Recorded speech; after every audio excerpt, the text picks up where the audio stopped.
মাছ ধরতে গিয়ে জল সীমা পেরিয়ে ভুলবশত বাংলাদেশে ঢুকে পড়েছিলেন দক্ষিণ ২৪ পরগনা কাকদ্বীপের কয়েকজন মৎস্যজীবী। পরে তাদের উপকূল থেকে থানায় নিয়ে যায় বাংলাদেশের নৌবাহিনী।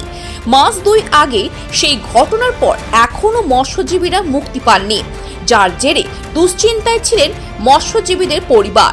আর এই খবর সম্প্রচার করে খবর বাংলা। সোমবার বিধানসভায় বাংলাদেশে বন্দী মৎস্যজীবী প্রসঙ্গ তুললেন মুখ্যমন্ত্রী। এরপর থেকে আশার আলো দেখছেন মৎস্যজীবীদের পরিবার। শিকার করতে গিয়ে ৯৫ জন মৎস্যজীবী ইতিমধ্যে বাংলাদেশে আটক রয়েছে, আর সেই খবর সম্প্রচার করি আমরা আজ।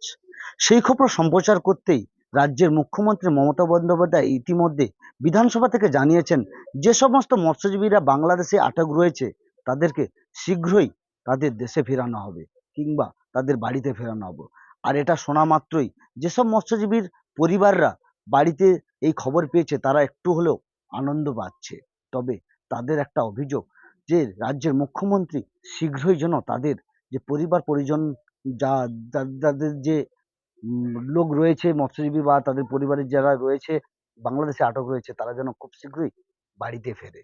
মুখ্যমন্ত্রী মমতা বন্দ্যোপাধ্যায়ের কাছে তাদের অনুরোধ, যত শীঘ্রই তাদের পরিবারের পরিজনরা ফিরতে পারে সেই দিকে যেন আরেকটু নজর দেওয়া হয়।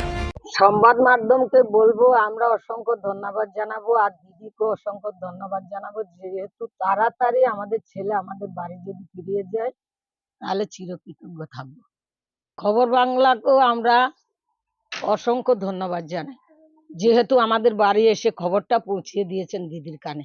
মুখ্যমন্ত্রীকে বলবো যে আমাদের জন্য যেই কাজটা উনি করেছেন, যে খেয়াল করেছেন, এই জিনিসটা তদন্ত করে দেখেছেন, অনেক অনেক ধন্যবাদ জানাই ওনাকে আমাদের তরফ থেকে। ওনার পাশে আমরা আজীবন আছি, সারা জীবনই থাকবো। কিন্তু আরেকটু খুশি হব কোনটা, যে উনি যদি টাইমটা একটু বলে দিতে পারে যে অমুক দিনে অমুক ডেটে অমুক তারিখে ছাড়া পাবে এই লোকগুলো, তাহলে আরেকটু খুশি হয়। রাজ্যের মুখ্যমন্ত্রীকে অনেক অনেক ধন্যবাদ। আপনাদেরকে অনেক অনেক ধন্যবাদ, এই সাংবাদিকরা যে আমাদের ঘরে এসে আমাদের থেকে কথা নিয়ে গিয়ে তদন্ত করেছেন, অনেক অনেক ধন্যবাদ তাদেরকে জানাই আমাদের তরফ থেকে। খবর বাংলা বাংলাদেশে মৎস্যজীবীদের আটকে পড়ে থাকার খবর সম্প্রচার করায় ধন্যবাদ জ্ঞাপন করলেন মৎস্যজীবীদের পরিবার। তবে দেখবার বিষয় মুখ্যমন্ত্রী যেটা জানিয়েছে সেটা কত শীঘ্রই এই পরিবার পরিজন বা যারা মৎস্যজীবী রয়েছে তারা তাদের বাড়িতে ফেরে। দক্ষিণ ২৪ পরগনার কাকদ্বীপ থেকে রবীন্দ্র দাসের রিপোর্ট, খবর বাংলা।